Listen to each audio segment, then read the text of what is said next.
ఆకాశ మేఘారూఢుడై మనుష్య కుమారుని పోలిన ఒకడు వచ్చి ఆ మహావృద్ధుడగు వాని సన్నిధిని ప్రవేశించి ఆయన సముఖమునకు తేబడెను.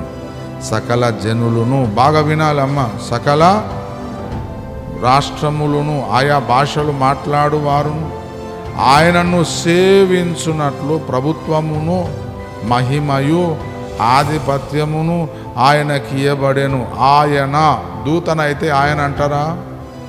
దూత అయితే ఆయన అంటారు, అతడు అంటారు కదా. వింటున్నారమ్మా?